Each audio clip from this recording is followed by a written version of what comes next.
Uma das bases da neurose consiste no fato de você a todo instante fazer afirmações que você sabe no fundo que são falsas, mas com uma forma de você convencer a si mesma de que algo simplesmente vale a pena ou tentar mentir e se convencer de que aquele algo é verdadeiro. As digníssimas são especialistas em fazer isso, e por isso que nós vemos tantas delas adoecendo emocionalmente. Deixa eu te explicar uma coisa com muita seriedade agora. 90% das digníssimas hoje têm vidas frustradas, são infelizes, tristes, choram sozinhas, só que elas não admitem isso publicamente. A vida dela consiste em tentar esconder de todas as formas possíveis a sua dor, porque no fundo é uma vergonha muito grande que elas sentem, só que elas não podem falar publicamente: eu estraguei a minha vida pelas coisas erradas que eu fiz.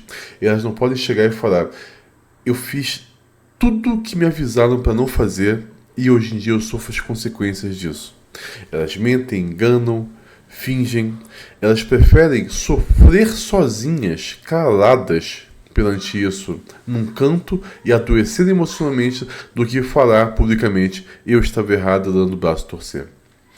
Por isso que um vídeo como esse, onde uma digníssima que aparentemente está arrependida, e eu digo aparentemente, a gente vai conversar mais sobre isso depois, é importante. Porque é um raro momento de honestidade entre elas, coisa que nós sabemos é extremamente difícil de acontecer. É um vídeo um pouco longo, a gente vai assistir esse vídeo e depois a gente vai voltar com alguns ponderamentos muito importantes e vocês vão entender por que eu disse que aparentemente ela está arrependida. Vamos lá.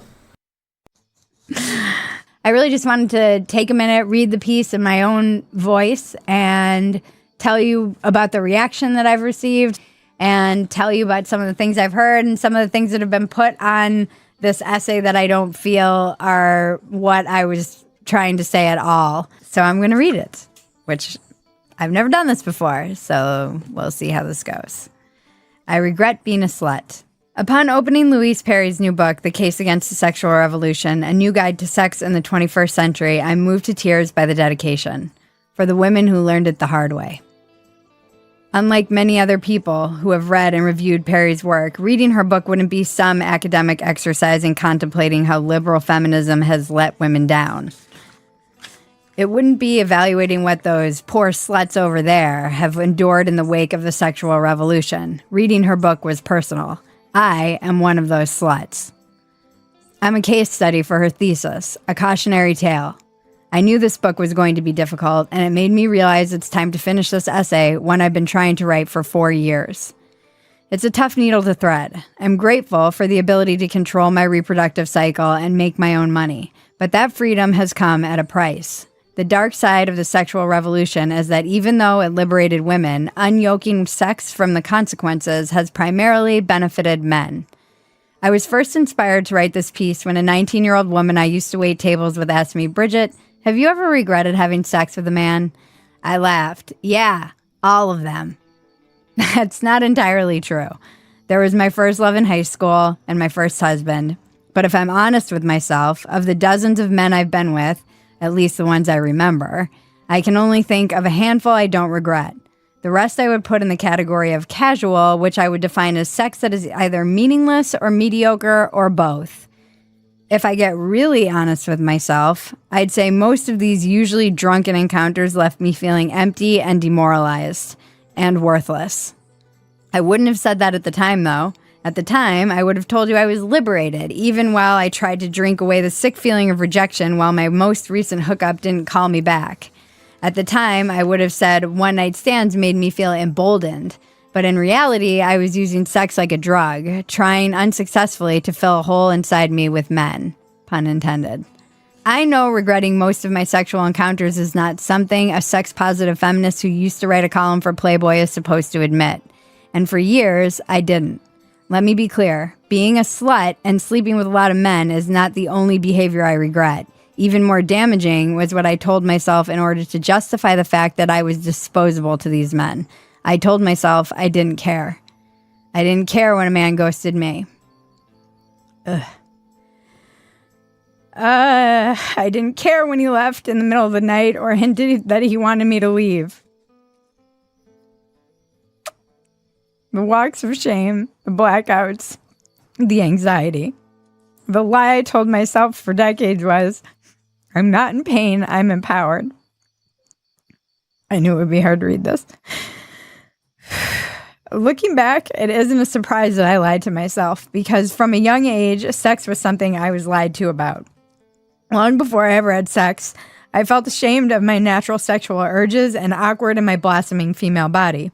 Growing up Catholic, all I remember about sex was feeling bad about it before I even knew what it was. I only knew that sex before marriage was wrong. Even the thought of a sexual act or masturbation filled me with debilitating guilt. The first time I kissed a boy, I was convinced I'd be punished, struck down by an angry, misogynistic God. As I got older, I was told to guard my virginity. Well-meaning mothers and aunts were clear that I needed to withhold sex in order to get a man to love and respect me. Sex was a commodity, a priceless gem I had to hang on to that increased in value the longer I held it. It made me feel like property, and although I don't think that was the intention of the wise women who had learned their own lessons the hard way, for me, sex became inextricably linked to my self-worth. The shame and guilt I grew up with regarding sex felt oppressive. I resented the double standard that men could be promiscuous and it would raise their status, and a woman would be slut-shamed for similar behavior. My burgeoning sexuality would unfold as a reaction to these repressive religious orthodoxies, old-school notions of sexual status, and trauma. I lost my virginity at 17 to my boss at a restaurant where I worked. And a year later, I experienced my first sexual trauma. I felt damaged and dirty, and I blamed myself. Everyone responds differently to these situations. I dealt with the overwhelming shame by becoming hypersexual and promiscuous. The culture was right there to pick me up and dust me off. I doubled down on being a proud slut and internalized the biggest and most damaging lie, that loveless sex is empowering. I basked in the girl power glow of that delusion for decades, weaponizing my sexuality while convincing myself I was full of the divine feminine. I was full of shit. I told myself that because I could seduce man, I was powerful. But as Perry says in her book, women can all too easily fail to recognize that being desired is not the same thing as being held in high esteem. Deep down inside, I knew that to be the case. But as a defense mechanism, I created a man-eater persona. My mantras were rigid. You can either have a career or a relationship, but you can't have both. Intimacy is creepy. Motherhood and children are a trap. Sex is only about power. Another set of lies built on trauma. Sex isn't just about power. It's also about intimacy and vulnerability and trust, things I wanted nothing to do with, because implicit in modern dating is a complete lack of expectations, especially those of chivalry. Whenever a man wanted to pick up the tab or pull out the chair or open the door or pick me up or take me to dinner or see me during the day or wait longer than the first date to have sex, I was shocked and suspicious of them. Was he a serial killer? Casual sex is fraught with insecurity and miscommunication. Intimacy and love are punchlines. When a man I slept with had the courtesy to reach out, I mistook relief for happiness, rewiring my brain to be grateful for the bare minimum. The saddest realization is how low I set the bar. A lifetime of allowing myself to be the other woman, taken for granted or treated like a doormat under the false pretense of being empowered, came to head one night with the arrival of a text message from an on-again, off-again lover. "Good night, baby, I love you," it said, quickly followed by, "Wrong person." Rock bottom doesn't always look like losing everything or ending up in jail. Sometimes it can be that sick feeling in your gut when you know emotionally you're done. I wanted to be able to have meaningless sex like a guy, but it didn't work. After years of writing for Playboy, I've learned it doesn't work for a lot of men either. For years, I tried unsuccessfully not to catch the feels. Even that expression is so telling about the way emotions are viewed regarding relationships, as if they're a cold or a flu or some kind of sickness you need to get over.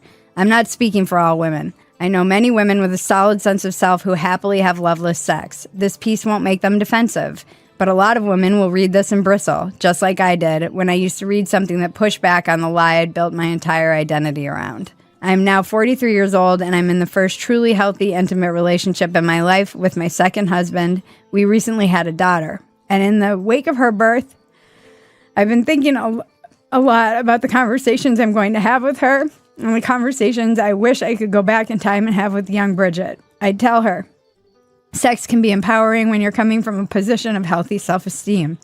If you're coming from a place of trauma or insecurity, casual sex won't heal that.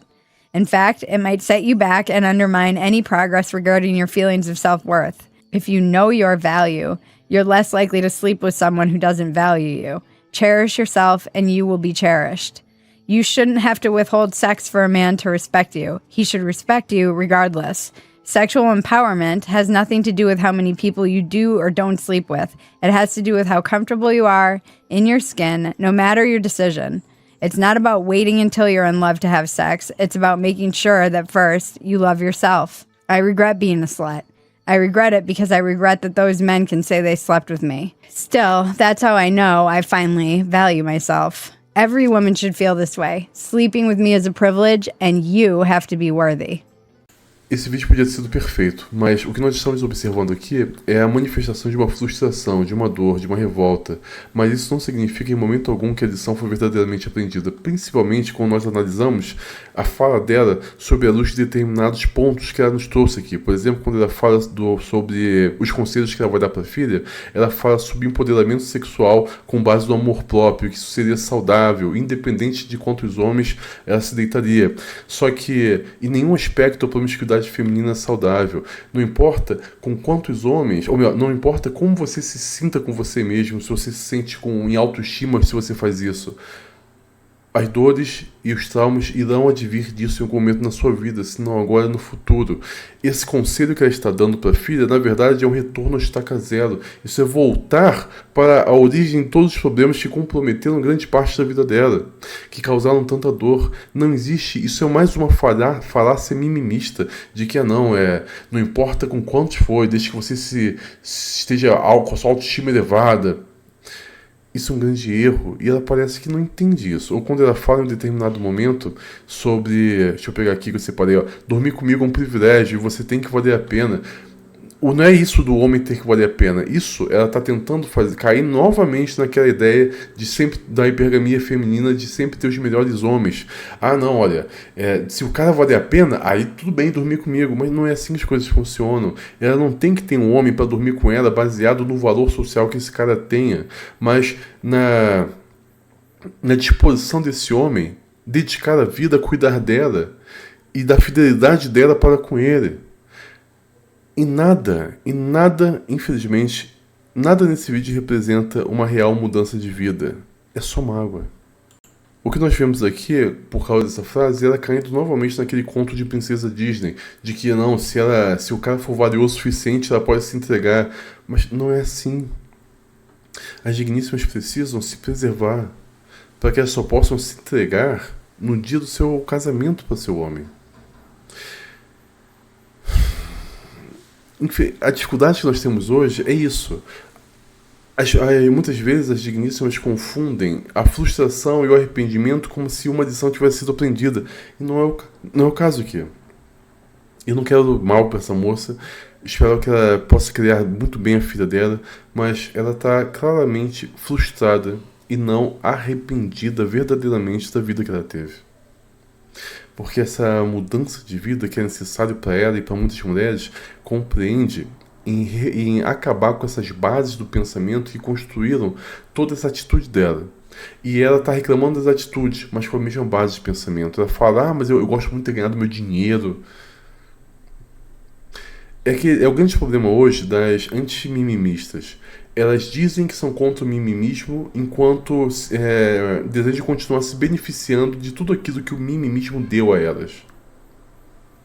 É a pessoa que fala, não, eu não quero mais, eu sou contra esse mimimismo, mas não abre mão de nada do que o mimimismo forneceu a elas, sem entender que isso são ninharias apenas para comprar o ego delas e levá-las a uma vida de infelicidade e frustração. Esse é o grande problema. Complicado.